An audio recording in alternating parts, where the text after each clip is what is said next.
Jenny Beth, organizer, a Tea Party protest in Atlanta after hearing CNBC commentator Rick Santelli challenge Chicago to make a 1773 protest against the Healthcare Act. Time magazine characterized Jenny Beth as one of about 20 people who took part in the original Tea Party conference call, which they noted was convened via Twitter hashtag. Boy, that's really started something off a hashtag, didn't it? Let's see. Jenny Beth is now chair of Tea Party Patriotic Action. But back in the day, she helped lead the September 12th protests in Washington. And she's remembered for comments directed to the legislature. We were not loud enough in February, in April, in July. Can you hear us now? Sound familiar? Now is the time to make Washington hear us and pass the Save America Act. Welcome, Jenny. Thank you so much, Nancy. And to get this party started today, the best thing that I know to do is to first go to the Lord in prayer. So we are going to have Rob Brown do a prayer. And then after that, Fred Wolf. Who is Fred Wolf? Where is he? Oh, okay, very good. He's going to come up and lead us in the Pledge of Allegiance. So, Rob. Bow your heads and join me in prayer. God of our fathers, Abraham, Isaac, and Jacob, we come before you with humility of heart, asking you for wisdom, as Solomon did, that you light a fire under our butts to get voters to the polls, that you would instill in all the candidates a heart after you, and that we would transform not only the state, but this country for your glory and for your honor. In Jesus' name we pray. Amen. Thank you so much, Rob. Thank you. And now, Fred, if you'll come up so we can do the Pledge of Allegiance. And Fred is a member of the American Sanford chapter of Disabled American Veterans. Thank you for your service. Pledge allegiance to the flag of the United States of America and to the republic for which it stands, one nation, under God, indivisible, with liberty and justice for all. Amen. Thank you, sir. And thank you so much for your service. Okay. So I'm going to kind of give you a rundown of what we're doing, and then we'll get into it, because I know when I'm sitting in the audience and I don't have a program, I always wonder what's going to happen next. So we are here because we are working to pass the Save America Act. This is such simple, common sense legislation, and yet we have to do all of this because the United States Senate just cannot seem to get its act together. The legislation will require proof of citizenship to register to vote and voter ID when casting a ballot. That's it. That's what we are working on. Now, President Trump has expanded the scope of it to include a few other things, but again, these things are also common sense. He wants to have limits on mail-in balloting so that there's absentee balloting and overseas balloting, but so that there are some guardrails in place so it cannot be abused or allow fraud to happen in that process. The other thing is that he wants to make sure there's no men and women's sports, no boys and girls sports, pretty common sense, and also no gender surgery on minors. He's not saying if you're an adult, you can't go do whatever you want that you and your doctor decide, but on children should not be. They should not have life-altering surgery without being able to actually consent. So that's what the bill is about. We're going to have a state representative speak, and then also I'm going to have Nancy come back up and speak about this legislation just a little bit. And then I'm going to introduce Scott Pressler. He'll speak, then I'm going to speak a bit more, and then we'll open it up to Q&A. And then I'm going to close the Q&A at some point, depending on how long we're going, but just be aware we will close it.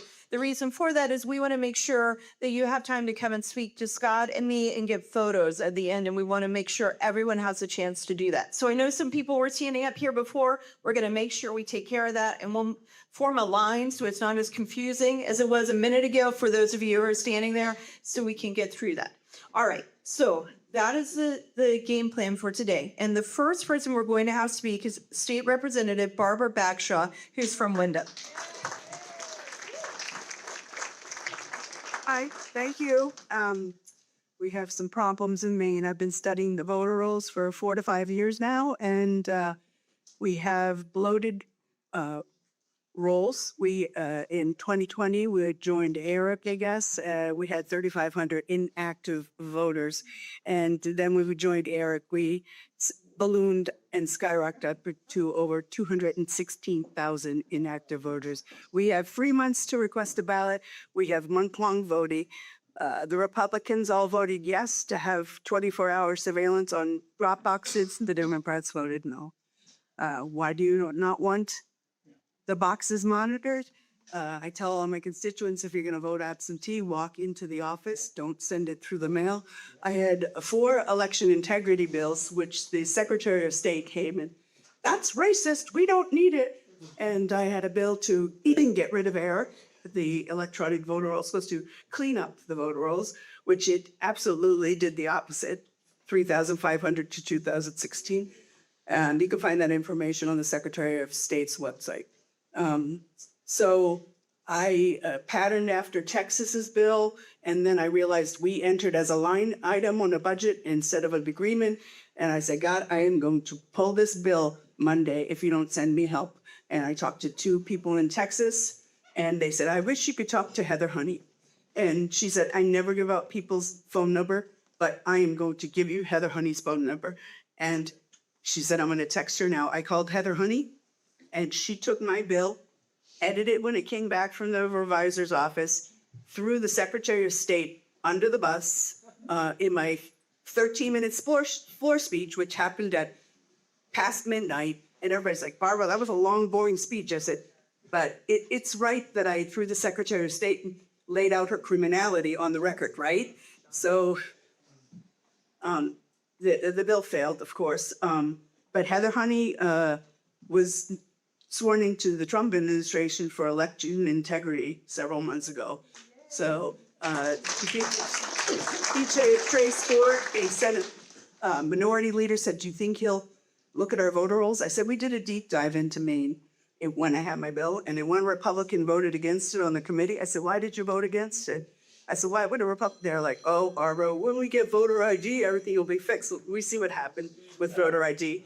Amazon ballot being delivered to people's houses. Come on, if you think that was the only box that went out. I said to my clerk 4 years ago, how come the most hated people that do absolutely no work keep winning? You go to the polls, you stand there all day, they're all supporting you, and then they lose. I won the first time by 23 votes because I hit every door in my district. And I did it again the second time, I won by 400. And I'm hitting doors. Repeat election integrity call for the EIN National, Sharon Bemis, and whatever. We need the Save America Act. Thank you. Thank you so much, Barbara. And Heather Honey is the Deputy Secretary for Election Integrity, way President Trump. And I don't know which department. I should know that off the top of my head, but I just looked it up. Oh, duh, Homeland Security. The one that the Democrats wanted to defund and were willing to allow not to be funded for over 2 months. She is absolutely amazing. She was part of Cleta Mitchell's Election Integrity Network, and Sharon Bemis from your wonderful state is the executive director of that organization now. So I'm glad that she was able to help you. She's pretty amazing. And giving a midnight speech about something that you care about, making sure you get it into the record is critically important. So thank you for doing that. And I understand you're up against an uphill battle, but you have to go through, that's the legislative process. It takes time. Sometimes it takes years to win hearts and minds. And you are working to do that. So thank you. Thank you very much. And now we're going to have Nancy Ford, who helped organize this event and is just an absolute rock star and very, very organized, come and speak. And Nancy, I appreciate you so much. Thank you. It's great seeing you again, too, because Maine Election Integrity Network had the honor of meeting with Jenny Beth up in Millinocket a summer ago when she was up there to welcome her son on the Katahdin. Yes. And he made it. Okay, all the way from Georgia. Took it up. So Jenny Beth was coming up there, and so we said, well, could we get together? So we got together in Millinocket, and it was great. We had a great dinner and everything. It was a lot of fun. And I'm glad he made it. So anyway, and people here always say I take too long talking, so I'm going to be very, very brief. Bottom line is, we are here for that reason. We have to get this bill passed. And we have to stop letting our legislators keep going home. We should not let them leave the building until they get this passed. And the only way that's going to be done is by signing the pledge. The literature was out there in order to be able to sign the pledge and all that. And also, if you would just go to Maine, EIN, at outlook.com, send an email there, and you can sign up to get all of the literature and everything else from Maine Election Integrity Network. The 5 people on the board are myself and 4 others that come from all different counties. We have 5 different counties representative on the board for Maine Election Integrity Network. We are chartered in Maine as a nonprofit institution. We are not any 401c3s or 4s or anything, but we have a charter in Maine as a nonprofit institution. So we should be the go-to guys when you want anything about election integrity in Maine, because we are constantly involved. As you can imagine, with Sharon Bemis as the head of the National Election Integrity Network, I mean, she's right here in Maine, folks. We can't get away with anything here. So she works us hard. So anyway, and before I close, I would just like any of the candidates running for office to stand up and just introduce yourselves and what office you're running for, because we need you to back this bill. So please stand up, and I'll point to you, and we'll start right up here. David? There, Joseph, running for government Republican candidate. And you support the bill, right, David? Okay. Over here. Ron? Ron Russell, running for United States Congress. And you support the bill, right? You got the spot. So cool. And Mark? Mark Zimmer, running for Maine State House, just 150, Elliott, South Berwick, Kittery. And of course, I support the bill. Well, Barbara needs your help. Pass. And that's there. Caleb? Hey, Caleb Chase, House District 145, which is right here in Wells. Yep. Most of Wells. And she needs your help also. And we need to take the Wells seat back this year. Yes. Without a doubt. Bob Foley has held this place up long enough, okay? He deserves to be able to retire and give it over to you, Caleb. And back there? Tim Town, I'm running for District 149, which is North Berwick and some of South Berwick. And of course, I support the bill. Yeah, we need everybody up there in the legislature this year. Anybody else? Back there? Hi, Nancy. West Springfield, New York County Sheriff, running for District 141, Shapley, Newfield, Springville, and Sanford. And yes, I support this. Thank you. We have to get all of these people elected, folks. That means from now, first off, certainly if I have a primary, but I don't believe anybody in this room, well, sort of. Yeah, well, aside from governor and so forth. Oh, you're running also? Oh, yes. Oh, I didn't know that. Okay. Lauren Zoe is running for state rep and Falmouth. Yeah. Oh, terrific. Don't you love to see some young faces in this room? I gotta tell you, I'm getting a little tired here. So come on, guys. All the young people have to step up now. I have great hope for the Gen Zers. I have 3 in my family. They are definitely turning conservative, right before my eyes, as they're facing the real world. Okay, and with that, I'm going to say thank you all for coming. Thank you so much, Nancy. And I like what you did there. Instead of offering endorsements, you had all of them endorse the bill. Very smart. Very, very smart. Yes, my son hiked the Appalachian Trail from Georgia from Amicalola Falls in Georgia all the way up to Mount Katahdin. And I came a few days before he was scheduled to finish and was able to meet with you and others from around the state, talking about election integrity and also just making sure that you here in Maine, in this great state, know that we appreciate you. We don't make it up to your state as often as we make it to other states, and we appreciate you very much. And let me just give you a quick, brief history about the Save America app because it ties into why we came to Maine. Cleta Mitchell, part of the Election Integrity Network, and I were in a conference call with Senator Mike Lee back in January of 2024. And she was complaining about an issue in Arizona. Now, here's what happened in Arizona. Remember, they are a border state. After the National Voter Registration Act, which we call the Motor Voter Law, and if you're younger, you may not even remember that you could, at one point in time, you did not go and get your driver's license and also register to vote. But that bill is what makes it possible for us to do both at the same time. It has a checkbox on the form with the motor voter form, basically, that says that you affirm you are a citizen, but it does not require proof of citizenship. And there is nothing in the law that requires proof of citizenship. You just have to be a citizen. So Arizona is a border state. They passed a statewide proposition saying that you must have proof of citizenship to register to vote. Common sense, makes sense. They're a border state. They were concerned about it. I think it passed in the 90s or maybe the early 2000s. It gets challenged in court and it goes all the way to the Supreme Court. And the Supreme Court ruled that the state of Arizona must accept the motor voter form, which means that they had to accept it even if someone just affirmed citizenship and did not provide proof of citizenship. So in practicality, the way that Arizona handled this is they bifurcated their ballot. That means there are two different kind of ballots in Arizona. If you provide proof of citizenship, you can vote for president, United States Senate, United States Congress, governor, lieutenant governor, all the way down to the most local level.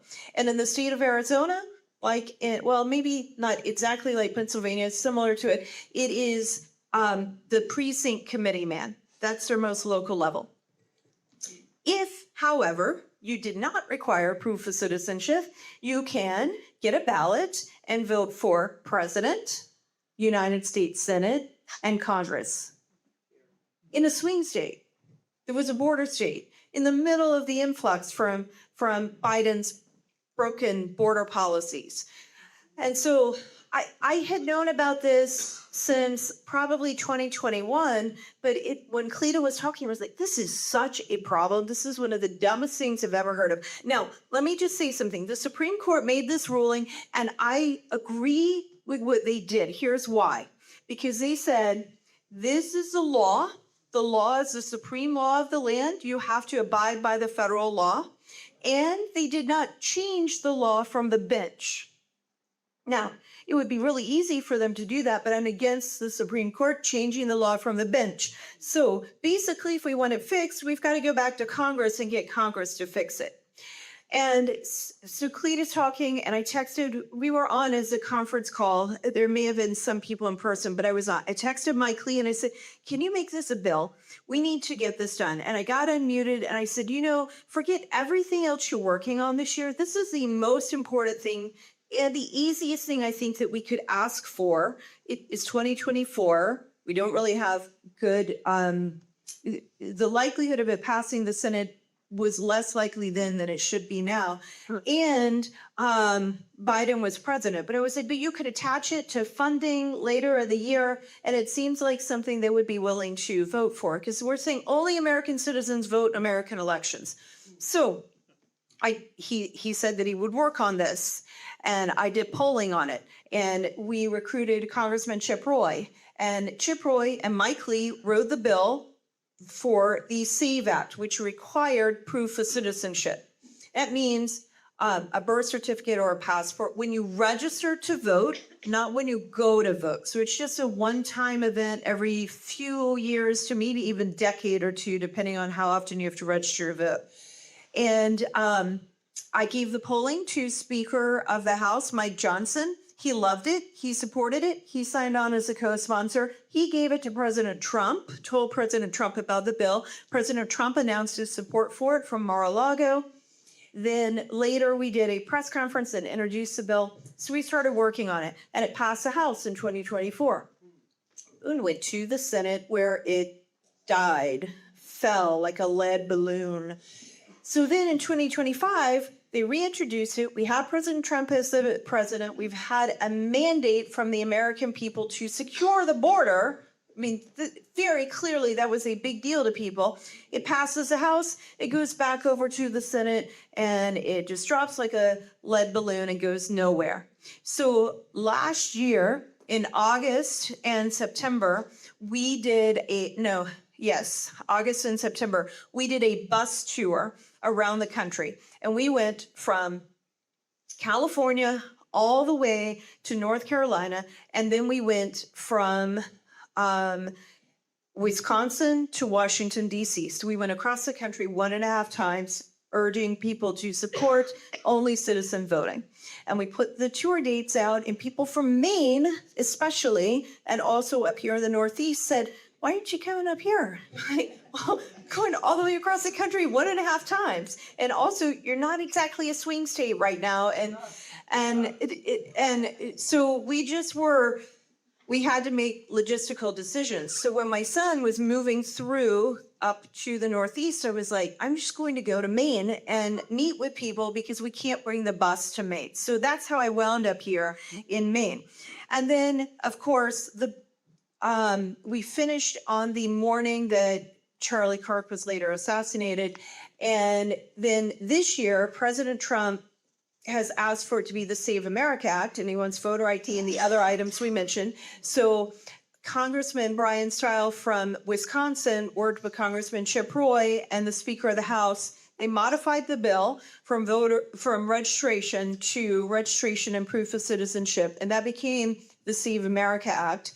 And it moved to the Senate, and it has just stalled. I don't want to say it's completely dead, but it has just completely stalled out in the Senate. And I'll talk more about that in a minute, but that's sort of how we wound up here. So what we are doing is working to get people in the Senate, especially, to understand the importance of passing this legislation. And right now, Senator Susan Collins is very important in that effort. She has put out fundraising emails and text messages supporting the Save America Act. All right. And we should applaud that, and I'm very thankful for it. Who needs to go? And then when the bill came forward in an amendment a few weeks ago in a vote-a-rama, she voted against it. So she's for it and against it. And I don't know the reason why that happened. I understand she's running for re-election, but 80% of Americans want only American citizens voting in American elections. And we have fresh polling on that. It's still above 80%, despite the millions and millions and millions of dollars the leftists put in this, trying to attack it. Americans are like, no, this is not something that we want. It polls above 80% every single time. Voter ID does as well. And people had voter ID. So I don't know what happened there. And my ask to you is, because you're her constituent, I can talk to her. She's not going to listen to me as much as she's going to listen to you. And that's why Scott Pressler and I are here, because we want to help you, educate you, and inform you so you can call her yourself and talk to her. And what I would urge you to do is, one, of course, tell her to pass the legislation. But if you can talk to her staff and you just ask, why is she voting against it? What is a holdup and what is the problem? And see, what is it going to take to get her to yes? Because she's fundraising on it, so clearly she supports this. Why isn't she voting for it? And if there's some holdup and there's something in the legislation that she thinks is not going to work for the state of Maine, urge her to go work with Senator Lee and others in the Senate, negotiate the bill, and get it to where she can be a yes. That is the legislative process. Sometimes amendments get added. We may have the most perfect piece of legislation, but it doesn't work for a state or two, like Alaska and Maine. And we have to make modifications to get Murkowski and Collins to yes. If that is what it takes, then let's do it. Let's not let that become the perfection become the reason we can't get it passed. And so that's what I would urge you to do with her, because this legislation getting passed is critically important. It cleans up a huge problem in the state of Arizona that the federal government and Congress created. It's unfair to the citizens of the state of Arizona for Congress to have screwed things up so badly. But it's unfair to the rest of the country to allow whatever the issue is has prevented her from voting for it to hold up the will of 80% of Americans, including over 70% of Democrats, liberals, and independents, and people who voted for Harris for president. I mean, when you've got over 70% of Democrats in favor of legislation and in favor of the specific components of it, we should be able to get to yes. So that is a big ask. All right, now what I'd like to do before we bring Scott Pressler up is have everybody stand up, and we're just going to do a little bit of chanting because we're the Tea Party, and we protested when we got started. We like to chant some, so we're going to do that, and then we will welcome Scott Pressler, and then I can close out with a few other comments, and we'll open it up for questions. So here's what I'd like you to do: we're going to video this. What I'd like you to do is we're going to say, pass the Save America Act. And we're going to chant that several times. And Greg's going to get some video of it. Nancy, you should get up here too. So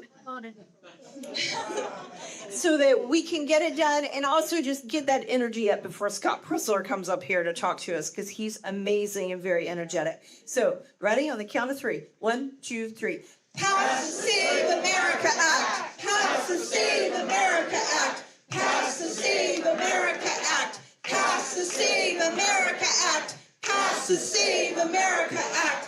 Pass the Save America Act. Pass the Save America Act. Pass the Save America Act. Pass the Save America Act.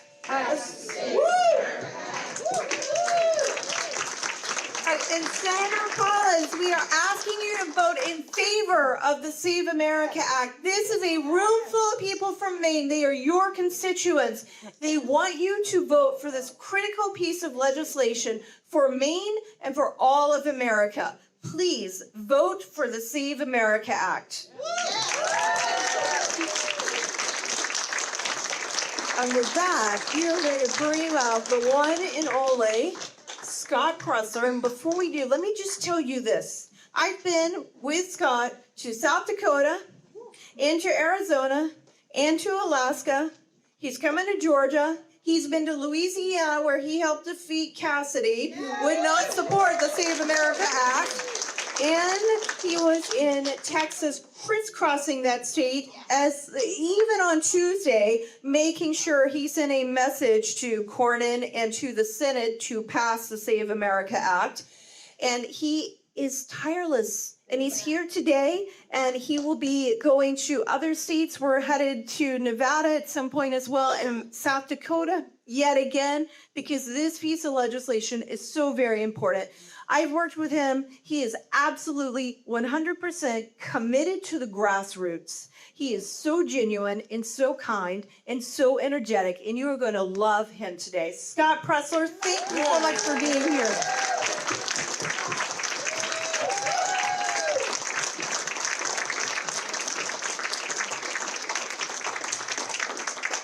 And before we begin, Chairwoman Nancy, come here for a second.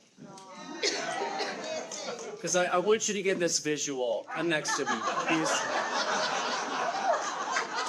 This is my woman.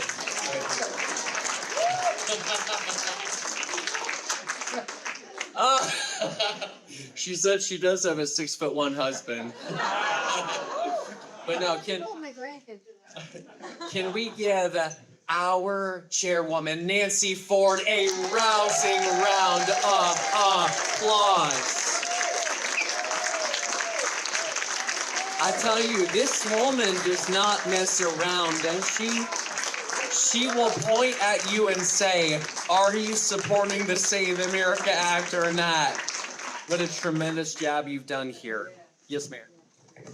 Okay. All I'm going to say is I started with Tea Party Patriots back in 2010, I think, something called the York County Constitutionalists, which was when we met in North Berwick. And Judy Hurst, I don't think is here today, but she was one of the founding members of that as well. So I've been with the Tea Party Patriots a long time. Well, hello, Maine. I tell you, I woke up this morning and it was raining and I was like, this is great. I don't have to do my hair. I was like, I'll take it. This is my first time to your great state. Thank you for welcoming me to Maine. Much to the chagrin of Stephen King, he probably felt like a disruption in the force as soon as I landed here in your state. But we are here for one reason, because we, the people of America, voted in a popular vote to send Donald J. Trump back to the White House. And we not only gave him every single swing state, but we delivered a Republican House and a Republican Senate, all three branches of government, a mandate. And while that victory was so sweet, and while it was such a pleasure defeating the Kamala Harris, Hillary 2.0, here we are, nearly 6 months away before one of the most important midterm elections, and yet we are not able to get our Republican caucus to actually pass legislation. And think to yourselves for a second, how sad is it that we have a bill, this Save America Act, that has 84% of Americans crossing gender, crossing demographics, crossing every color and creed, and yet, if we can't pass what 84% of Americans want, how are we going to pass anything? And furthermore, when do Americans ever agree on 84% of anything? And I want to be clear, I have held myself responsibly and with class in trying to work with members of Congress. I've met with probably 100 members of the legislature, not only in the House of Representatives, but in our Senate. And my message was trying to use the carrot of, you will be lauded as heroes for millennia in our country, and future generations will write about how you saved our country in our time of need. And yet, that message, sadly enough, has not resonated. And Senate Majority Leader Thune, bless his heart. What is the Maine equivalent of bless his heart? Do you see anything? Is it like New York where I'm not going to say it? Yeah. Because I read this and it says no foul language. Senate Majority Leader Thune has a real opportunity to go down in history as one of the most successful Senate Majority Leaders ever. And I would still want to give him that opportunity. But I don't want to be a chaos agent, and that's why I warned him very peacefully and respectfully. I went outside of his office time after time after time. I reached out to his scheduler. I called him. I have posted on X for 150 consecutive days. Today is day 150 of asking Senate Majority Leader Thune to pass the Save America Act. And yet, he won't do it. So you know what we did? We did a maximum exposure campaign in the state of Louisiana. Good. And after they closed their primaries, or at least semi-closed them, Senator Cassidy came in 3rd place and will no longer be a senator come 2027. And I hate to say that because I am a Republican. I want Republicans to lead. However, if you do not abide by the will of the American people, if you defy us, if you don't listen to us, then it is our right and primaries to oust and repeal and replace you with somebody that will get the job done. Oh, that's coming, baby. Don't worry. That's next. And I made another warning because I thought to myself, okay, maybe he'll learn after Louisiana. Maybe he'll learn after one of his top allies, Senator Cassidy, was defeated. And yes, he made his own mistake by voting to convict Donald J. Trump. That's what Cassidy did, and voting for red flag laws in Louisiana. And I thought, okay, maybe Senate Majority Leader Thune will get the picture. Well, he still went on a 9-day paid vacation. When have y'all, the people of Maine, and I know you don't say y'all, but I like saying, when have y'all gone on a 9-day paid vacation? Can you remember the last thing that happened? No. Our Senate at the end of June is going to go on another 16-day vacation. They get off almost the entire month of August, and they get off the entire month, basically, of October. Man, when I grow up, I want to be a United States Senator. But I'll actually make them work, and that's why they don't want me in there. So, I promised I would go to Texas, and we would work to defeat his second top ally, Senator John Cornyn. And I'm very proud to say that with almost a 30-point win, we ousted Senator Cornyn and elected Ken Paxton as our Republican nominee to the Lone Star State. Say it again. Get after me. That's right. That's right. Say. Well, and we have more primaries coming up. We have South Carolina. We have other states that we are going to hold senators accountable. And so we tried to use the carrot, and now we will use the stick. And in South Dakota, at the end of the month, I will be going to their Texas State Convention. I just announced that my organization, Early Vote Action, we are going to be hiring staff. And I make a promise that if the Save America Act is not going to effect before November 2026, then we are going to lead an operation statewide to primary Senate Majority Leader Thune when he is up for election in 2028. Let's talk pieces of legislation for a second before I go into my organization. Because we have some representatives here. We have Barbara, and Barbara, thank you for the work that you are doing on EI. Thank you. And our hopeful elected officials here, but I want members of Congress, especially, what an opportunity that you have in Maine to defeat Golden and replace him with former Governor Paul LePage in the 2nd Congressional District.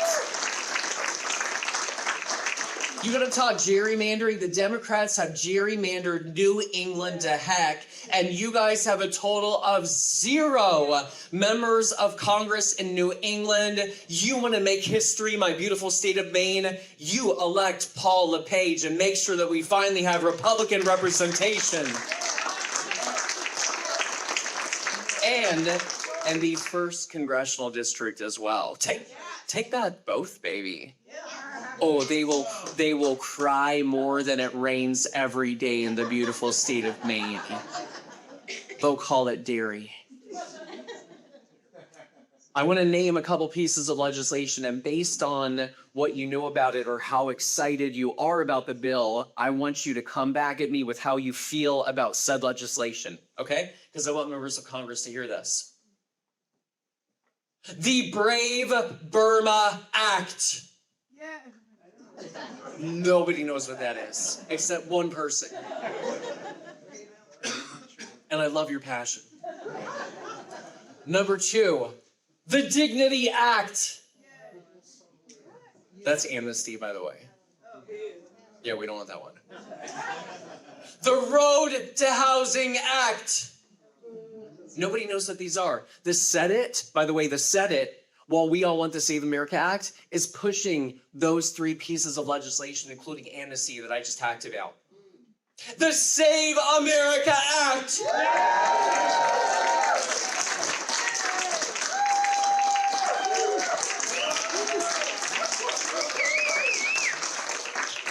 Barbara, do the people want election integrity? Do they want the Save America Act? Thank you. This is a no-brainer. It's such an easy win for people. So my organization is Early Vote Action. I created it after the debacle of a 2022 election. Do you guys remember what happened in 2022 in the great state 48, Arizona? What happened in Arizona? Can you shout it out? Carrie Lake. Carrie Lake should be governor today of the great state 48 in Arizona. What happened, my dear friends? They cheated. 60% of machines had errors, printing errors, on what day? When do Republicans vote? So if I'm a Democrat operative and I want to cause mischief and I want to steal an election, knowing that I'm probably not going to get prosecuted, especially in a blue state, all I have to do is use 12 hours in one day, knowing that Republicans are all going to wait for one day to vote, and I can steal an election. Cough, 2020, cough. Arizona came down to 10,000 votes. Wisconsin, 20,000 votes. Georgia, 20,000 votes. Pennsylvania, 80,000 votes. Break that up by precinct. That's not a lot of votes that you have to have errors happen on election day to steal a presidential election. What happened in Nevada? It snowed on election day. We lost an election by 8,000 votes. 150,000 registered Nevada Republicans did not vote in 2022. We could have another Senate seat right now and probably have passed the Save America Act because we wouldn't need McConnell. We wouldn't need Murkowski. We wouldn't need Tillis. We wouldn't need Cornyn by bumping up our numbers. And in Luzerne County, Pennsylvania, where I live in Pennsylvania, by the way, I just got elected to office.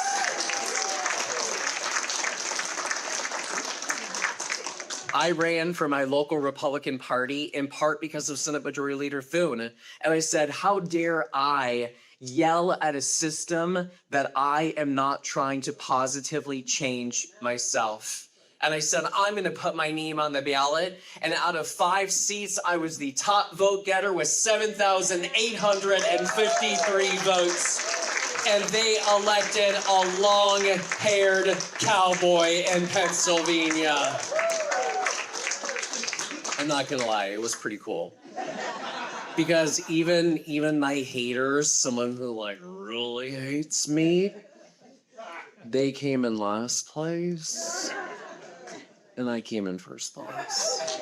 But you know, look, we're gonna remain classy. We don't name names. We don't gloat. Success is the best revenge. So I encourage all of y'all. I hope that each of you choose to run for office, and thank you to the ones that are running. But really, what I have learned in life is if you are not the solution, you are the problem. And we cannot just yell at the sky with indignantly. Be the change you want to see. So after 2022, I want y'all, Joe Biden is gonna win again unless we change the way we vote. And I know we are a ranked choice voting state. I know that we have election integrity problems. So know that my heart here is to elect Republicans and defeat Democrats. That means that until we change the law, until we win, then we use every legal opportunity to our advantage in order to elect Republicans, and then and only then can we change the law. Right. So when you see me in California and I'm ballot harvesting, no, I'm doing it only because it's legal, because I want to win. And I went to Alaska with Jenny Beth Martin, and we are working to repeal ranked choice voting in Alaska. And in California, we have a voter ID on the ballot to repeal voter ID this November when we get Spencer Pratt as our next mayor of Los Angeles. In Nevada, we have the second round of voter ID, which passed by 73% in 2022, even getting Clark County, Las Vegas, Nevada, every county voted for voter ID in 2022. And when we pass it, 2024, when we pass it this year, we will have voter ID for the 2028 presidential elections in Nevada, and Nevada is turning into a Republican state. So I want to be very clear that while I am pushing early voting, I am also working on election integrity endeavors in every state across the country, because this is called Operation Red. Remove every Democrat.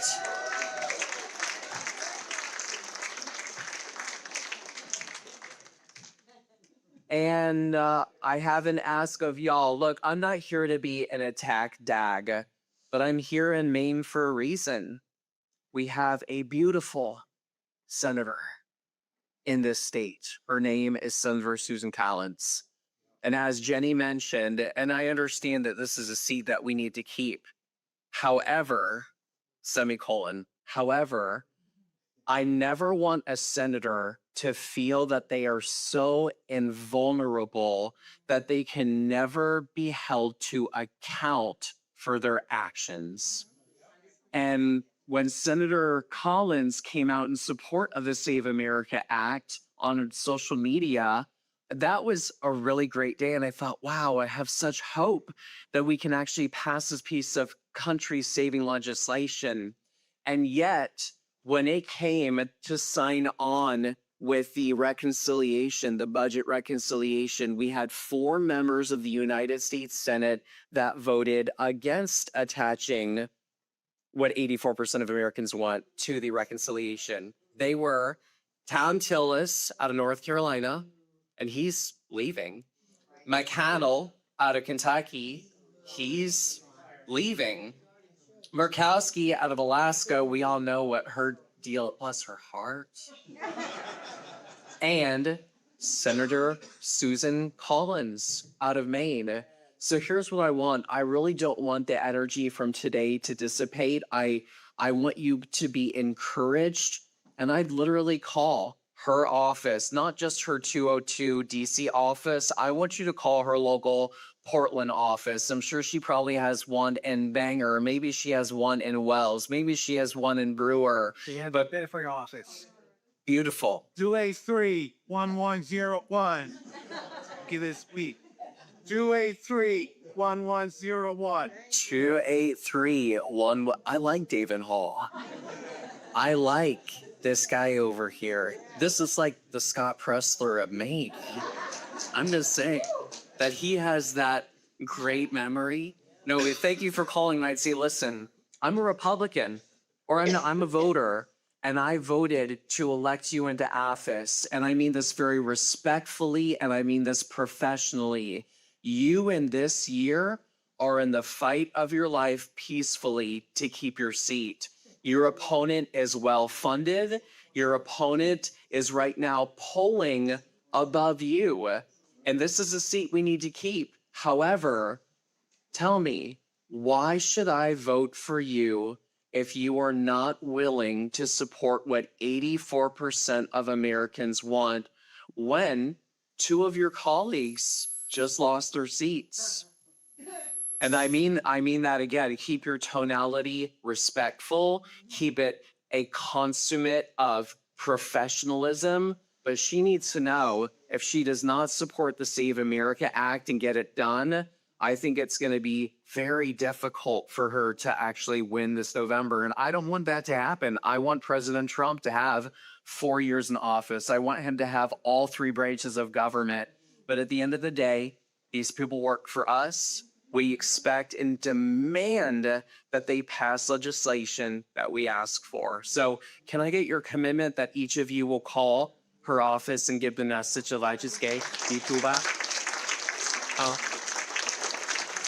And again, not an agent of chaos. I am a cheerful, happy warrior, but I'm also a Taurus.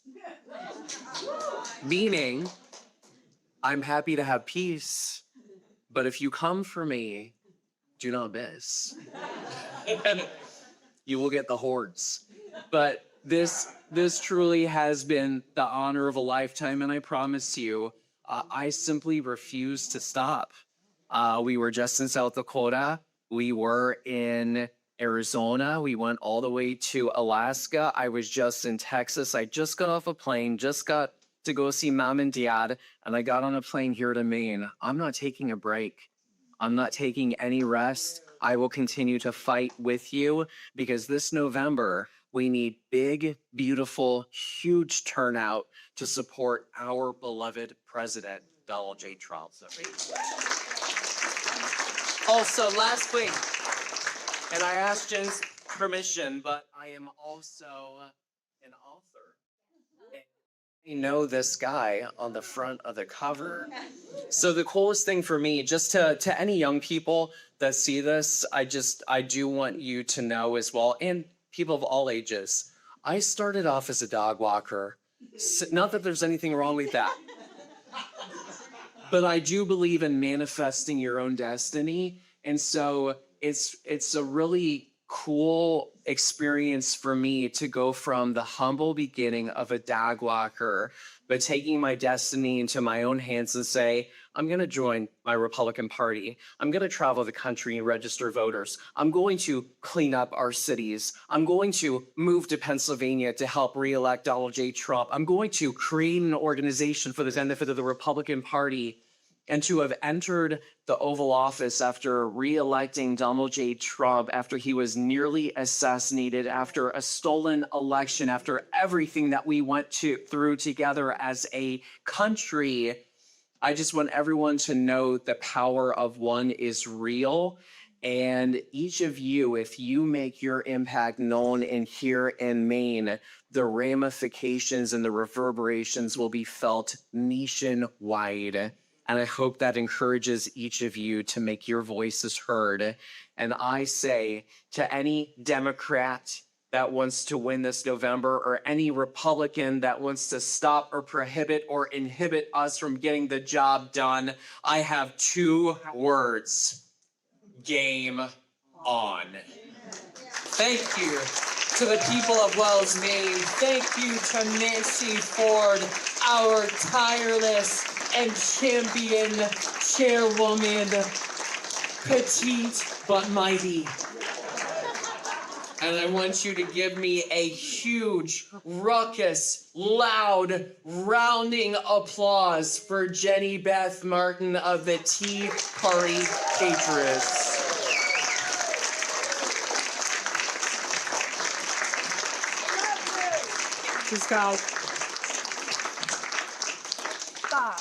What you said about Senator Collins is so correct. We do not, absolutely do not want a Nazi-loving Marxist to become the next senator from the great state of Maine.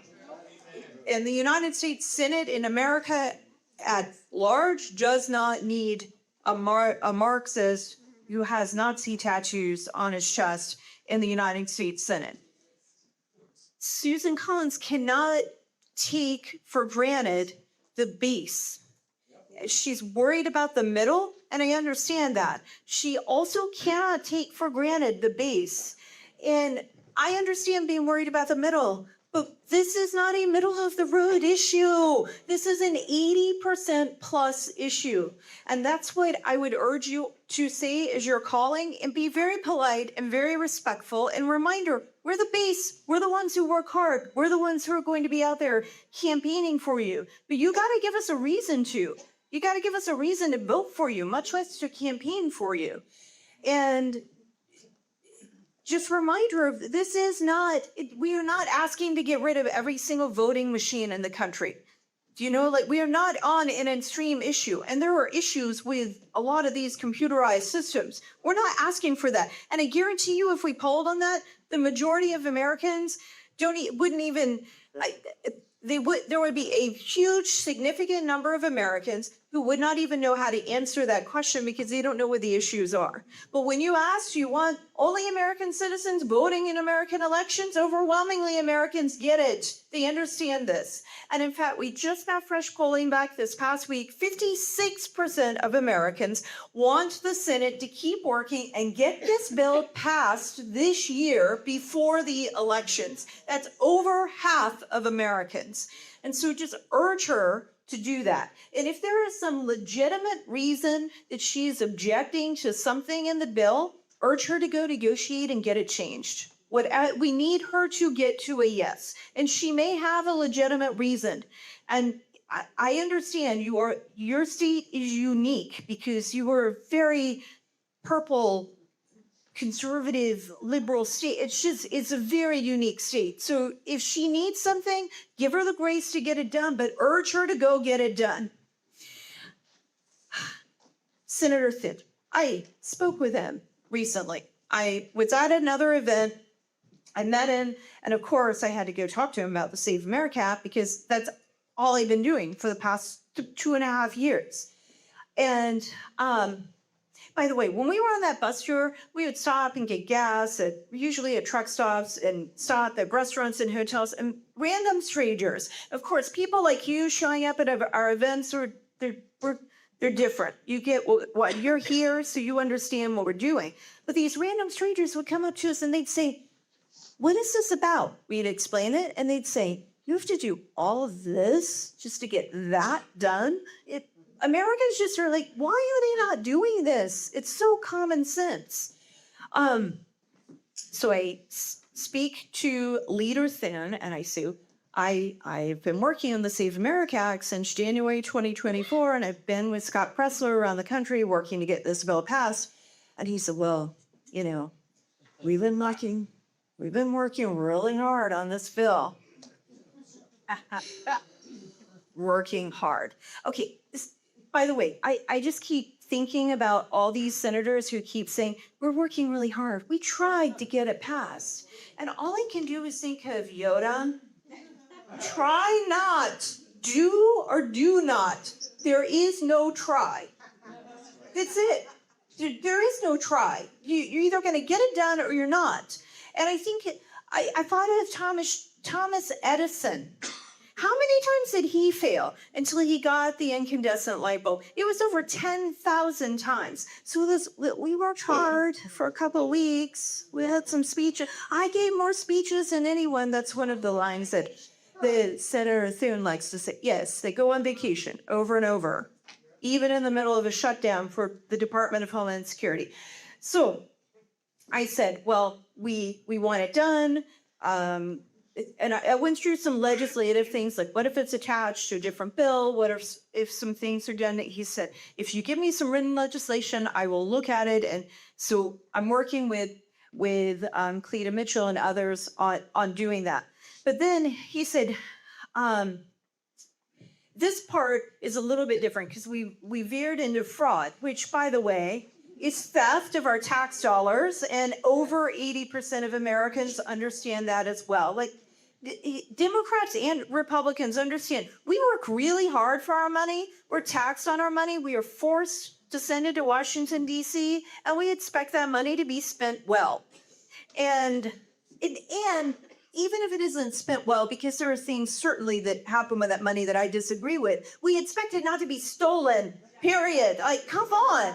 We don't have to agree with everything. We can respect the legislative process, and in that it means we don't always agree with everything that's passed, but we darn well expect you not to allow our money to be stolen, and not to allow our money to be stolen and then shipped off to other countries. Are you kidding me? So we're talking about fraud, and he said, well, it was really hard to get the one big, beautiful bill. That was apparently the hardest thing he's ever done in his entire life, is pass legislation to prevent the biggest tax increase in American history from going into effect. It should, as Scott and I were saying earlier, Scott said, it should have been the easiest thing he ever did.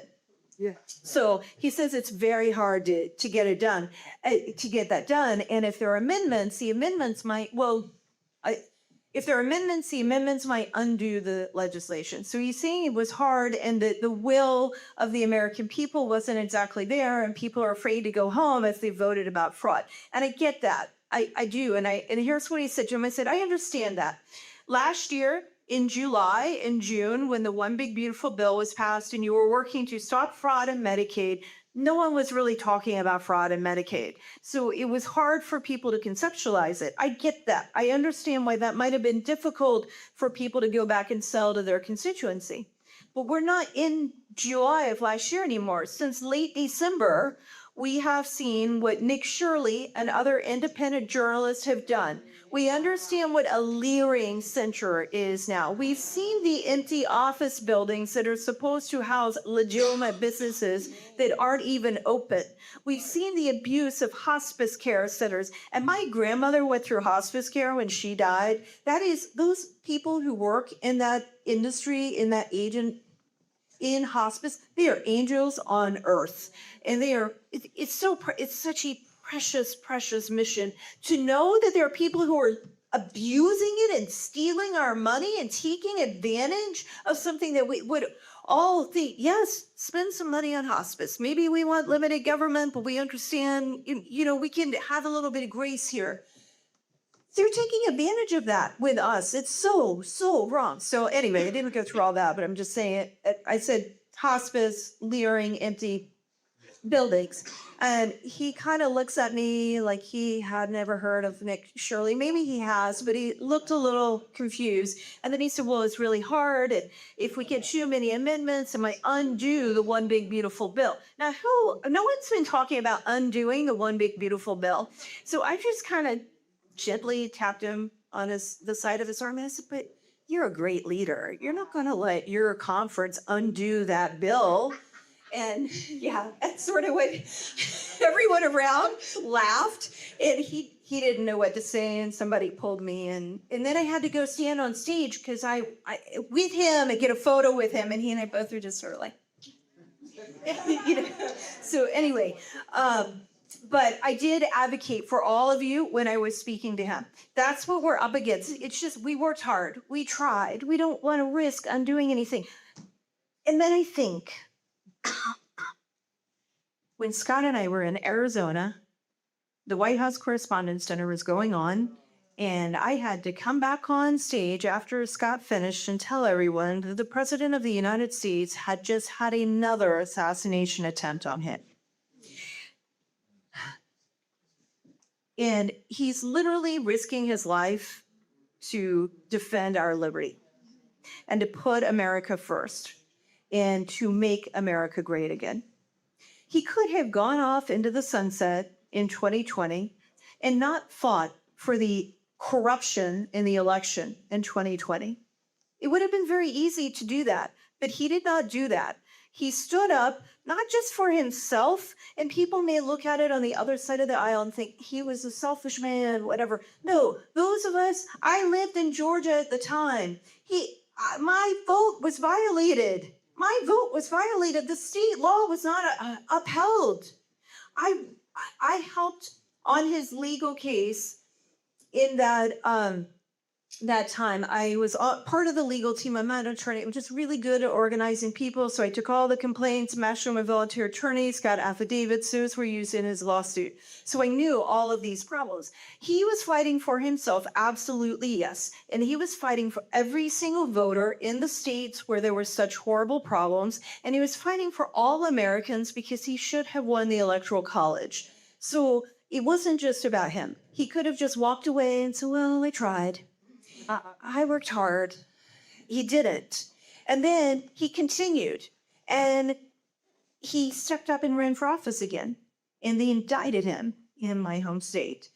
And in many others. And many of those people are still under indictment. Mike Roman from the state of Pennsylvania is under indictment still. He was indicted in Georgia, in Arizona, I think in Michigan, but they've taken care of that. Maybe in Nevada, and definitely in Wisconsin. John Eastman, Georgia, Arizona, Wisconsin, and he's been disbarred in the state of California. It's horrible. And President Trump was indicted and underwent all these trials, and then he was shot. Shot! The man is shot. And what does he do? He gets up and he says, fight, fight, fight. He doesn't say, well, I tried hard, I think I'll quit. I worked really hard. You have to understand, I worked hard. He didn't do that. He fought. And so we voted for him, and we helped him get reelected against all odds and made sure he was in the White House again. And not only did we do that, we delivered for him and for this country the majority in the House and in the Senate, again, against all odds. Now, it may be a very narrow majority, but we did that. And we expect that the people in the Senate and the people in the House are going to vote to help enact his vision legislatively. That's what we want. We voted for his vision. We want it law. We want to fix our country. We want America to be great again. We want it to thrive. We want there to be law and order in our streets. We want a secure border. We want a booming, booming economy. I want even lower taxes. I want less government spending. I want people to feel like they have more opportunity in this country, not less.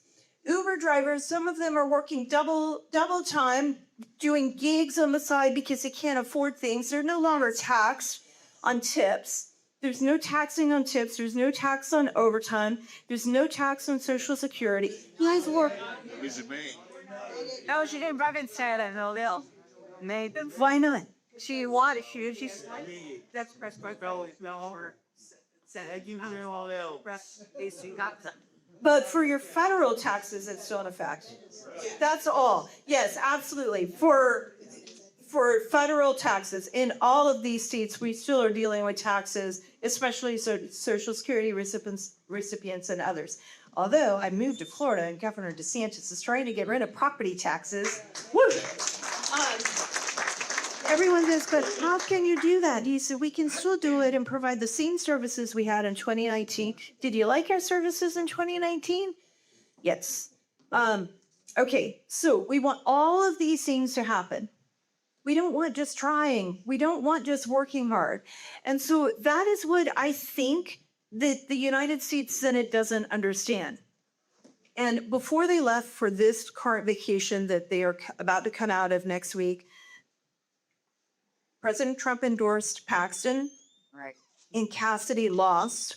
And so inside the conference meeting, the day or two after Cassidy lost, they should have been passing Reconciliation 2.0. There should have been another whole round of vote-a-rama. And the Republicans were so upset with one another that they go into their conference meeting and they're arguing and fighting, and Cassidy's licking his wounds. And I think Cornyn was already licking his wounds, knowing he could see the writing on the wall. He's angry because Trump endorsed against it, and they're all just hot under the collar. And so they left, and they didn't get Border Patrol or ICE funded, and they still haven't done Save America, and they have FISA coming up.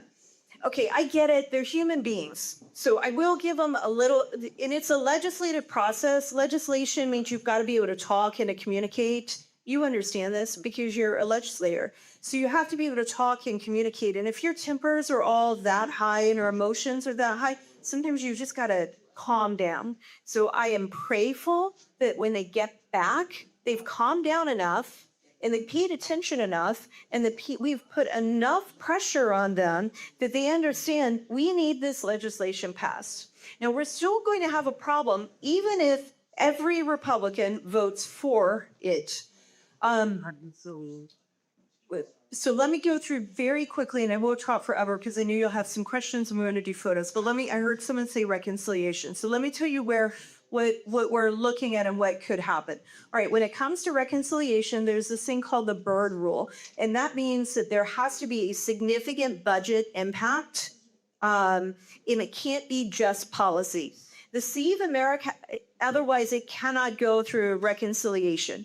Reconciliation has a simple 50-vote majority, not the 60-vote filibuster threshold.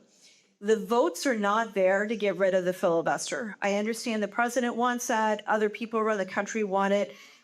The votes simply are not there within the Republican conference. They're not there, so we can fight for it right now, but time is short, so I'm going to be letting you know where things stand.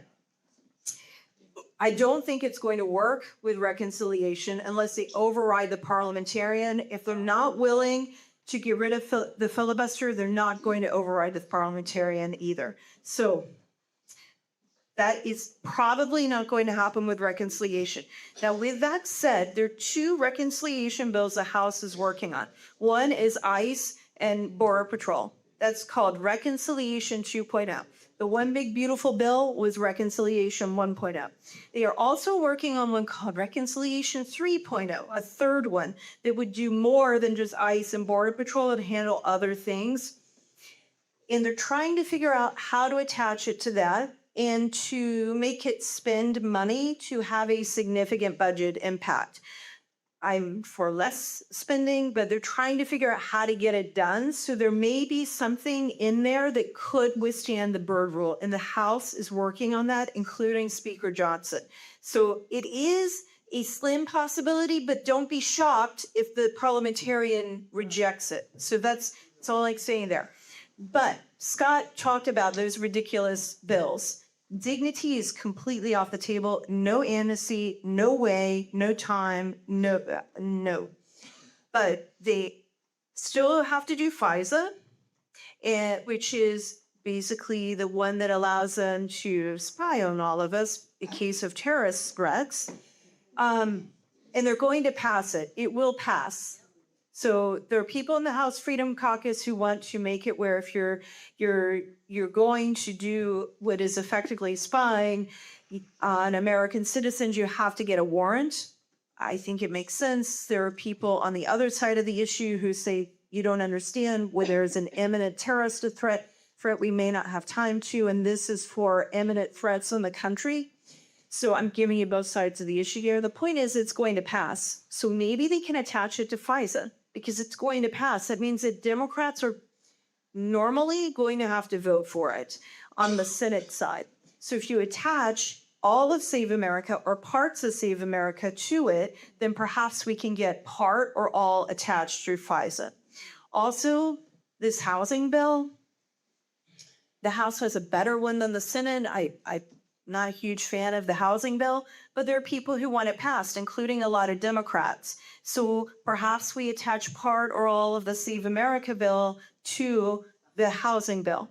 And President Trump has mentioned both of those in a post a week and a half ago about attaching it to those. It may be divided into pieces. It may be all. If we get one piece, it's better than where we are right now. If we get multiple pieces, it's even better than where we are right now.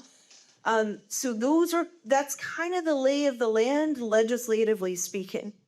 We have to get this done, so they'll be back. Then they'll be in June, and then they'll have break for 4th of July. Then they'll be back, and then they will leave again in August, and they're going all of August, and there are only a few legislative days in September. And we have to get things done before voting begins. And voting, we've got to get it done well enough before voting begins that changes can go into effect. Especially the most simple is voter ID. And I think it's the most important immediate action.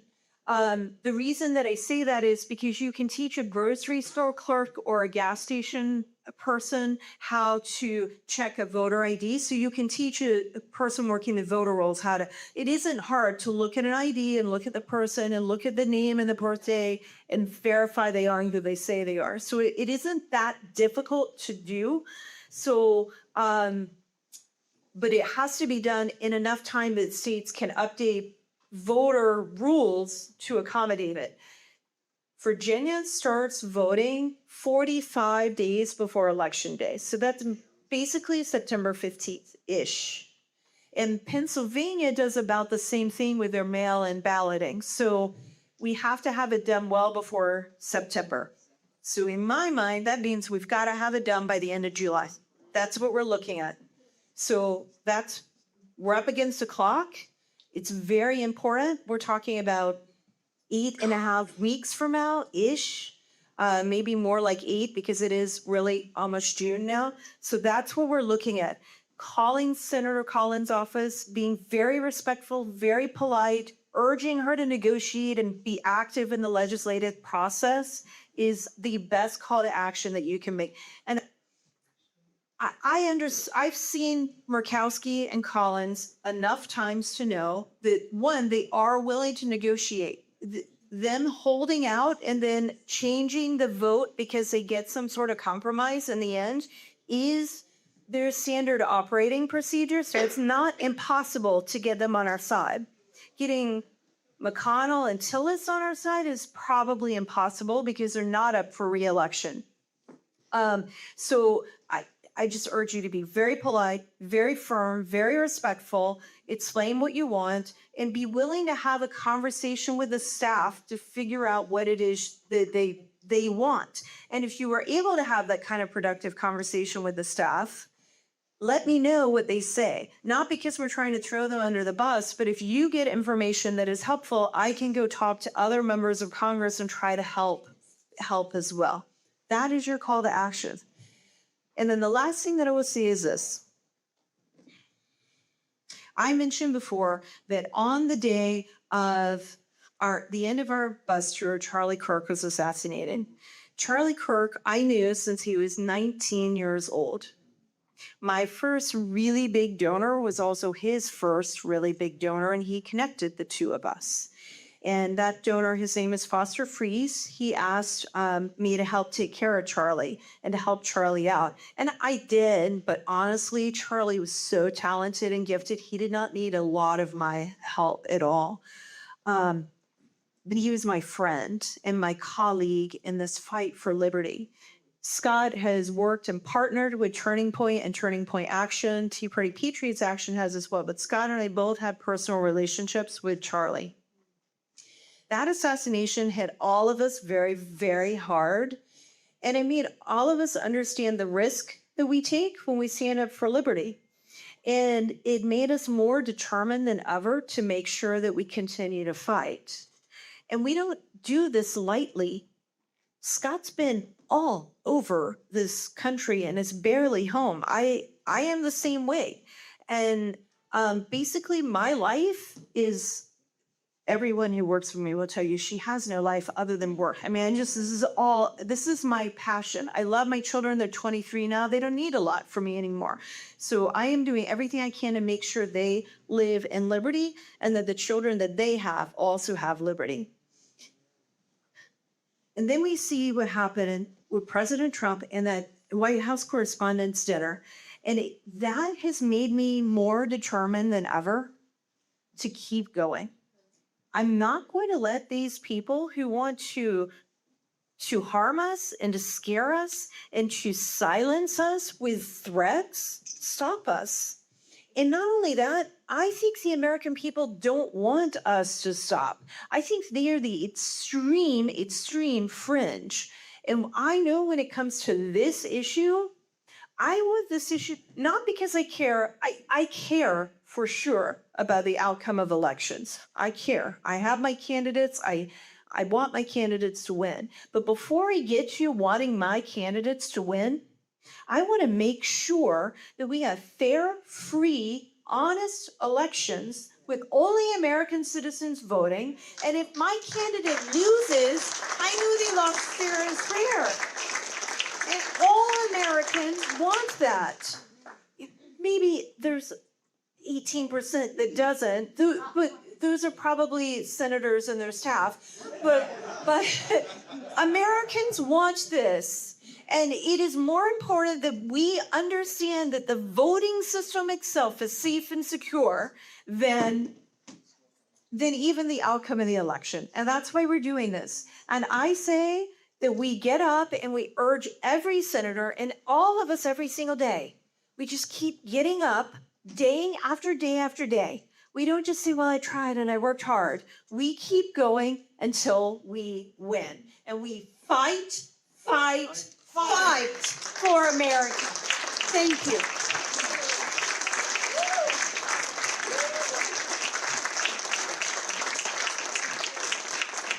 Okay, so Scott and I can take questions if you have any. We can do that maybe for 15 or 20 minutes and then we'll stop and do photos. So let's start here.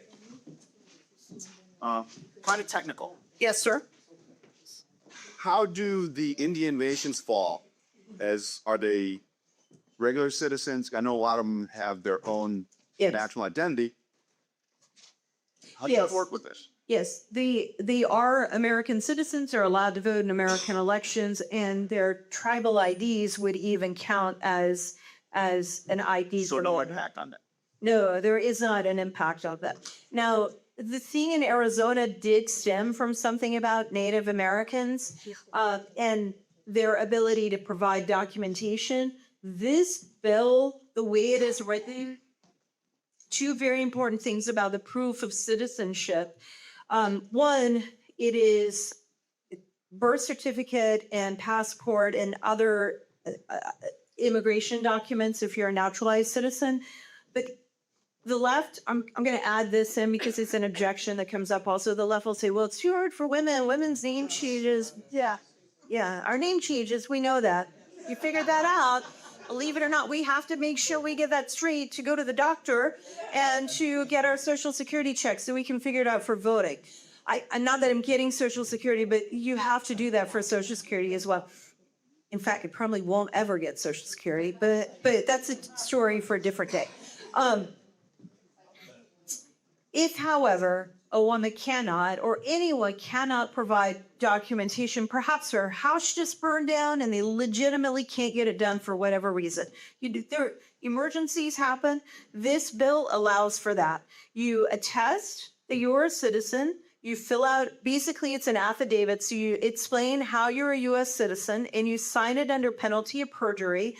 And then the government official reads it, accepts it, and affirms it, and is responsible for affirming that that makes sense and is correct. So there's a hard actual signing under penalty of perjury, and then the government official accepts it rather than just a checkbox right now. So it's tougher than it is right now, but there is also grace in the bill for real life circumstances. You had a question, dude. But go ahead. No, I know it doesn't work.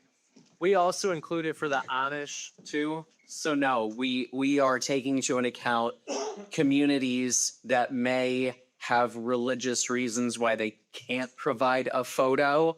And I've even spoken to members of Congress to ensure that no American will be disenfranchised. The only communities that will be disenfranchised are illegal aliens.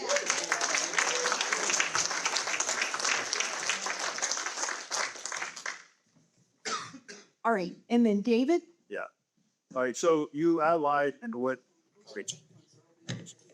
Can you? can everybody hear me all right? Right, so you outlined. Thank you. You outlined some of the obstacles it's going to take to get this thing back to a vote. But the thing I'm really curious about, in your conversations with Thune, who I really didn't want to see him be Senate Majority Leader, but the bottom line is, did he seem sincere in wanting to bring it to a vote again? Or do you feel he's just patting you on the back and trying to get rid of you? Oh, he definitely was trying to get rid of me, but and I was not. This is loud enough, right? I could. Okay. I was there not as Tea Party Patriots Action, but on behalf of another organization. So I was having to balance things to make sure that I was respectful to the other organization. He was trying to get rid of me, but he also saw I wasn't taking no for an answer. And usually I think that he can say something, and I say this because Scott has been in touch with people from South Dakota. He can elaborate on this. We'll say, well, he said he gave more speeches than anyone else on the floor of the Senate. Well, yeah, he's a leader. He's going to give more speeches. That's what he gets up every day and he gives a speech. If he says the Save America Act is good, that's a speech. So I know enough to be able to see through. And when he started talking about, well, we could undo the one big beautiful bill, I just was like, but well, yeah, I guess anything could happen, but you're not going to let that happen.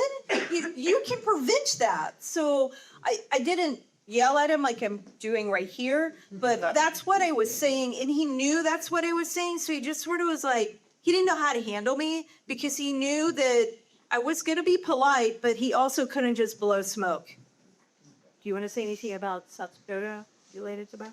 You don't actually. No, I'm good. Okay. You did a good job. Yes, sir. What about birthright citizenship? And in 18 years, when all these Chinese people come back and vote in our elections? You bring court. Okay, when it comes to birthright citizenship, I'm going to tell you something that we just did with a poll, but I can't tell you the exact number. So what I will promise you is that when we follow up in the email, you all signed in when you came in. So we'll put this in the email. And Cecily and Jeff, if you can make a note that we'll put the poll in the email. We just polled on it, and the majority of Americans want to make sure that it applies as the amendment was originally intended, which means it would apply to citizens and to permanent residents. So we didn't ask no, if you're a permanent resident and you're here living here permanently, we included that portion, and people agree with that. I think it was even a super majority, which surprised me, but it was well over 50%. We have your concerns, especially related to what's happening with the Chinese Birth tourism. yeah, the birth tourism.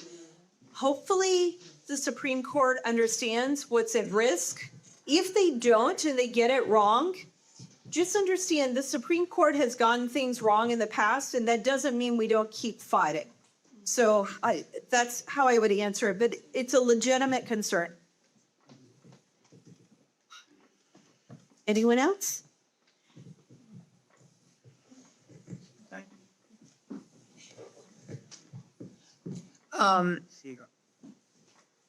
Well, I hear some of these arguments about the voter ID.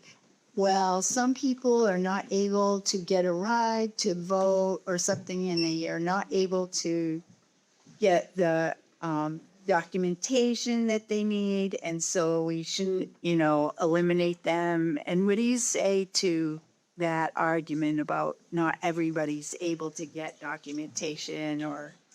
Okay, and for documentation, when you're asking that, for proof of citizenship or for voter ID or for both?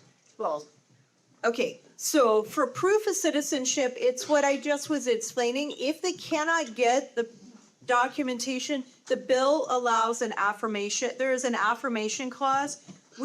From the very first version to where it stands right now, there have been changes to address those concerns, which is part of the legislating process. Sometimes you think you've got the most perfect bill and you have to change it to address concerns of others. And we did that.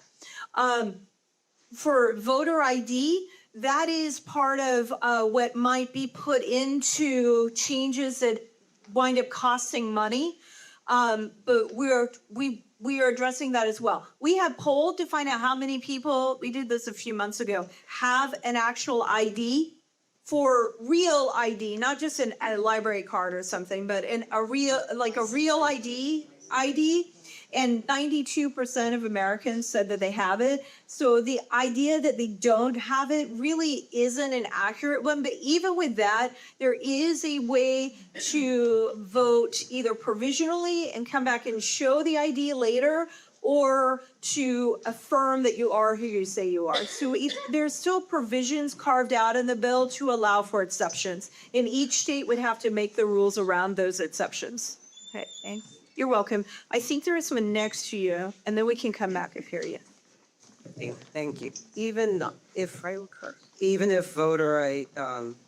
Save America Act were to be passed, what about states who just, like with sanctuary states, we're not going to comply? How could it be enforced? Yep. Well, that would come back also to funding mechanisms tied to the legislation. So there may be penalties to a state financially if they don't comply, and then there may be financial rewards if they do comply. So a carrot and a stick in that. Right now, that's not in there. Right now, what would happen if they refuse to comply in a past just the way it is today, then a legal foundation would very likely file suit against the state. It would wind up probably eventually going to the Supreme Court, who would come back and say, this is the supreme law of the land, you must comply. And then they'd still get around that because they just find new mechanism or just flat with people. Well, it works. Yeah. Look, I understand that, and we can get to a very cynical place. We can go down, and it's easy to do. And you live here, and I understand why. Because you're not in Florida, so I understand why. And we all see what's happening in Colorado, but California and Oregon and Illinois and Washington State. So I understand the cynicism. What I would just remind you is that you're here because you actually have faith in America's future and you think you can make a difference. So it could be as dark as what you described, but I'm hopeful that it won't be. And I'm not naive enough to think it won't be. So I acknowledge it, but please keep fighting.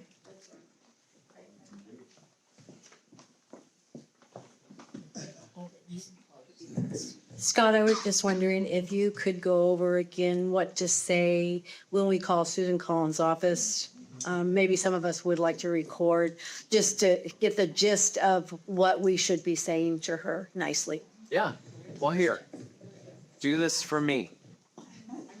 I'm going to have Jenny Beth record me talking to my phone, and then y'all will just listen. Can you stand over here, please? Love you. Hey, just make sure. Are we good? Or should he hear? So microphone, up to your chip. Oh, I'm on it. I'm on it. And I know that David Hall knows the number. 2-8. Okay, tell me what. 1, 2, 3. Hey everybody, this is Scott Pressler. I'm here in Wells, Maine for one reason and one reason alone. We are asking our wonderful Senator Susan Collins to vote in affirmation of the Save America Act and to pass the bill however is necessary, meaning if it means attaching it to the budget reconciliation or attaching it to FISA or doing a standalone bill on photo voter ID versus proof of citizenship and the other components. But 84% of Americans support photo voter ID. And we, the voters of Maine, elected you, Senator Collins, into the position that you are in. And I mean this respectfully and I mean this professionally, but you are up for re-election this November. And if we want to make sure that we are not only holding our senators accountable, but keeping our majority, we respectfully expect and demand you to provide the will of the American people and legislate on our behalf while we have the majorities in the White House, House, and Senate.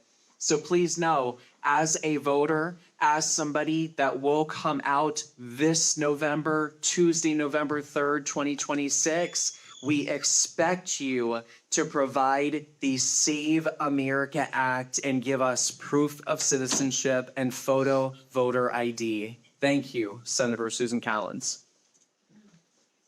So someone like, I want to sell Nifty about how it's on social media, but like literally, but let her be a little bit more impassioned, I think, and truly, she's in the fight of her life. I don't think that she's ever had such a well-funded opponent. And you may even include in there, I was being nice, but you can say, listen, the polls right now aren't respectfully in your favor. You want to earn my vote? You want to keep your seat when Cassidy just lost, when Cornyn just lost? Then do right by me. Do right by us. And don't be afraid to do identity politics. The majority of y'all, and I love our husbands and men in the room, y'all are women. I'm a woman. I'm not me, but you. I know I'm a pretty boy, but I am not low T Tallarica.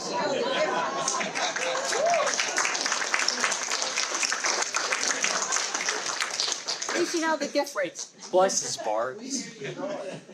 Say you're a woman and even say, look, I'm a married woman. Nothing is going to stop me from voting this November. So don't be afraid to use the Janet Mills identity politics that all these Democrats in your state like to use. So y'all are going to make the phone call? Do you promise? Yes, thank you. Yeah, I've been door knocking also, and Republicans are asking me what I think about Grand Planner because they had it with the flip-flopping. So, anyway, my question is the ranked choice voting. My clerk told me something, and a couple of other legislators told me something else. So, if somebody like a Republican just puts the same name all the way across, do they each round? As one person gets knocked out, does your first vote still count? My clerk told me that after, if you put the same name across, your ballot's done at that point. But then somebody, a legislator said that if your candidate ranked first is still in, the second and third doesn't get knocked out. So if you could clarify the truth on that, I'm a little confused. I'm actually a neophyte. Miss Chairwoman, would you be able to speak to that, please? Yeah, and also I see each sheet winds up having slightly different rules. Nancy. Well, with the previous meet and greet in there, we have the sheet and it's up on the Secretary of State website. First off, it is perfectly legal to vote straight across. And there are many people, including a town clerk in Kennebunk, who told people that if you voted for the same person straight across, your ballot was invalid. So it's coming even from the clerks withdraw, okay? So it's a very complicated situation. My understanding is, the last person, the lowest voting person gets that ballot, okay? You take only the second choice on that ballot and add it to everybody else who still remains. Right. Your ballot, so if your candidate is still in the running, they get the benefit of the second choice of the first person that drops out because they got the lowest amount. Okay, still nobody has 50 plus 1%, 50% plus 1. Okay, the next the one who got on the second round of counting, who got the lowest amount, that ballot then, you count only the people who are on the second choice on that ballot. So you're not losing your candidate. If your candidate's still in. But your candidate is still in each round, okay? And that's, I guess, a better way of saying it. If your candidate is in each round still, they're in each round. No matter whether they were chosen as your first, your second, third, or fourth choice. It's only the candidate who is the lowest one on the ballot that ballot is basically destroyed. So you wind up with not a majority, you wind up with a majority of what's left. Okay, so it's a silly, stupid system to begin with, as we all know, and it's getting even worse. We have ranked choice voting in our primaries here now for all elections, because unfortunately the Maine Constitution at the time it was written did not say, oh dear, not just the state elections, not just the governor and the House, but so we in Maine don't have ranked choice for that reason in our Constitution. It says by plurality for us still people. So, but the primaries fall out of that category. So the only ranked choice voting that is going to be in November will be for the national elections, okay? Because unfortunately our Constitution doesn't cover those either. Thank you. That's the best of my understanding. Very good. Somebody have a better understanding. I want to see, don't lose it if you go along. And that is the recommendation that comes all the way down like from the RNC, from the Maine geophysics. You go and don't let anybody tell you that this ballot open, all of a sudden is destroyed. It is not. As long as your candidate is still in the race, that candidate gets the benefit of any people who voted on the person that is the last person. So if 5 people voted for your candidate and second choice on their ballot, and they are no longer eligible because they were lowest, those 5 votes get added into the balance stat of your candidate. So that's my understanding. Thank you, Nancy. Okay, I think we're drawing is get gear and then over here too. And then the last are. Oh, okay. Who's over here? Okay. There's a little complication with the gubernatorial ballot. My state senator, Jim Libby, who ran for governor, he suspended his campaign or is supposedly dropped out, yet his name is on the ballot. Now what? I mean, that's a wild card if you ask me. And Nancy said, who knows? This is some uncharted territory, but Well, my guess is those ballots will just not be counted. his name is on the ballot, but he's not on the ballot anymore. He's up that office there, there you go. Got it. He had to put So Financial issues. let me, in Georgia, when that happens, they post on the wall of every voting location, these candidates are no longer eligible. So even though they're on the ballot, they give notice.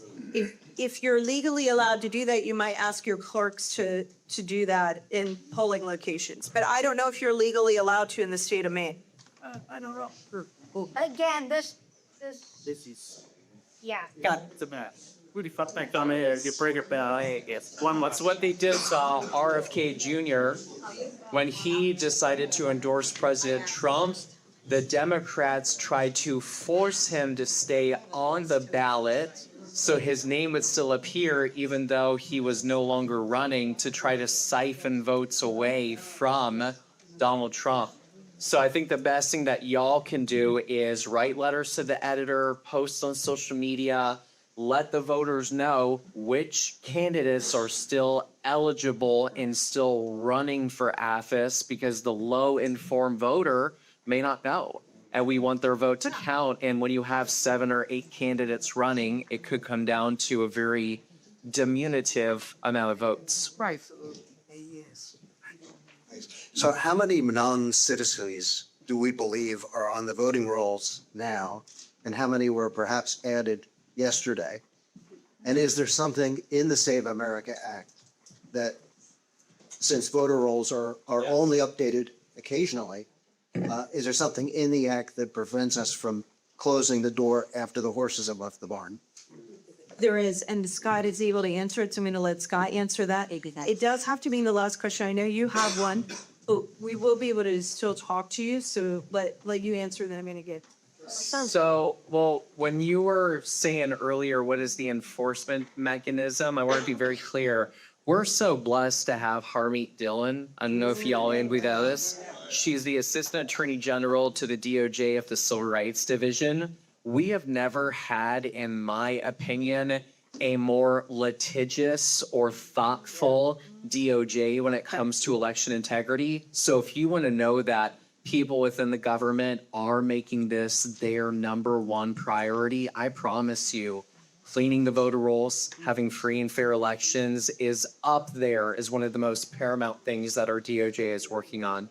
And Harmeet even said, I do believe, they found hundreds of thousands of dead and fraudulent voters. And I can speak to one number in particular. In North Carolina, fact check me, because I want everyone to know what I'm saying to you is true. Type into the internet, North Carolina, 34,000 dead voters. In Tom Tillis's state, who won't support the Save America Act, who said that there's no fraud in his state, there are 34,000 dead voters on the voter rolls. That alone gives the necessity of cleaning them. Now, here's why it's called the Save America Act. Some people think it's called the Safeguard American Voter Eligibility, which is true on its face, but it would employ the SAVE database, which stands for the Systematic Alien Verification for Entitlements. Now, that's a fancy schmancy way of saying every voter will have, respectively, their lawful Social Security number go through the system to verify that only legal and lawful Americans are on the voter rolls. So, no person that's already registered will have to re-register. Americans that are legal and lawful will stay on the voter rolls. Any persons that are deemed dead, fraudulent, or illegal alien will be removed from the SAVE database. So how is that irresponsible? That is a win-win, and it's only because President Obama gave out a whole bunch of SSN numbers to unlawful Americans. I want to be clear, these are only verifiably lawful SSN numbers through the state database. Last point, this is very important. Do any of you know any county clerks or county election offices recorders in the state of Maine? Okay, Barbara, here's what I want you to do. This is gonna be breaking, and Jan Mills is gonna get so mad. Okay, so I want you to do. A.M. Plattner, oh, he's gonna be so mad. I want you to reach out to any county recorder or elections official that believes election integrity and say, you can contact the Department of Homeland Security and get the SAVE database for free. And outside of the Secretary of State, because you don't need their approval, you can independently, for your Maine county, ensure that we have the SAVE database right here in Maine, and we don't need the permission, agency, or authority of the governor or SOS to do it. And I'm gonna put that on your heart. Will you accept my challenge? See, I just pulled a Nancy Ford. I just pulled a.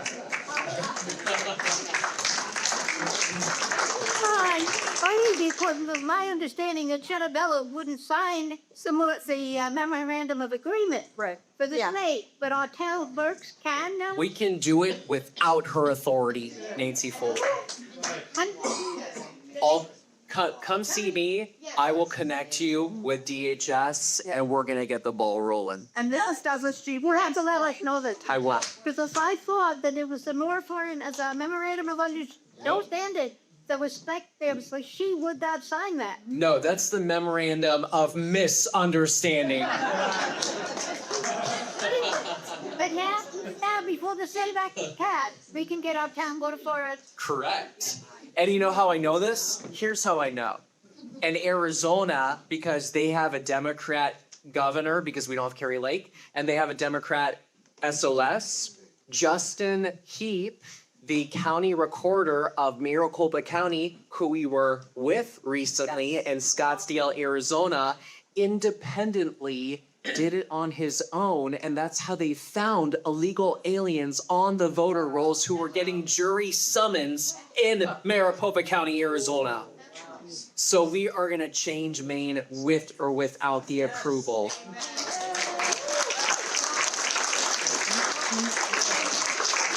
Okay, Nappy used it all New England states like New Hampshire. Oh, babe, I'm all over it. Okay, so here's what's gonna happen. We do have to wrap up. So what we're going to do is, in just a second, you can applaud for Scott and the amazing job he did. Let me give you the directions first. So we're gonna do photos and answer any other lingering questions. We're gonna do photos against that backdrop back there. You are gonna line up down this way, and we'll do the photo, and then you can walk right out the door so it keeps traffic flow going. I'm not sure if all the chairs have to be taken down and put up. If they do, we'll be. Okay, good. We don't even have to worry about that part. But we will do that and be right back there. But please make sure, very respectfully, I ask that you allow us to get back there before you stop us so that we can get to the backdrop. And then we will follow up with an email and maybe text messages to you to give you a summary, links to Scott's book, links to his app, to our app, to websites, and to the polling. And then if you need any help from us after we leave, our contact information will be in the email. If you reply to that email, I have a dedicated employee who answers every email from people on our list. So she will help you, and she can get information to both Scott and me. Thank you guys so much for being here. Renee Sheridan. Harry, hot. Now, we have to really want to thought that we've been asked to vacate by a quarter of because of the fact there's a celebration of life service going on here, and that's why we don't move the chairs. But they've asked if we could leave by a quarter of one. That's when we have to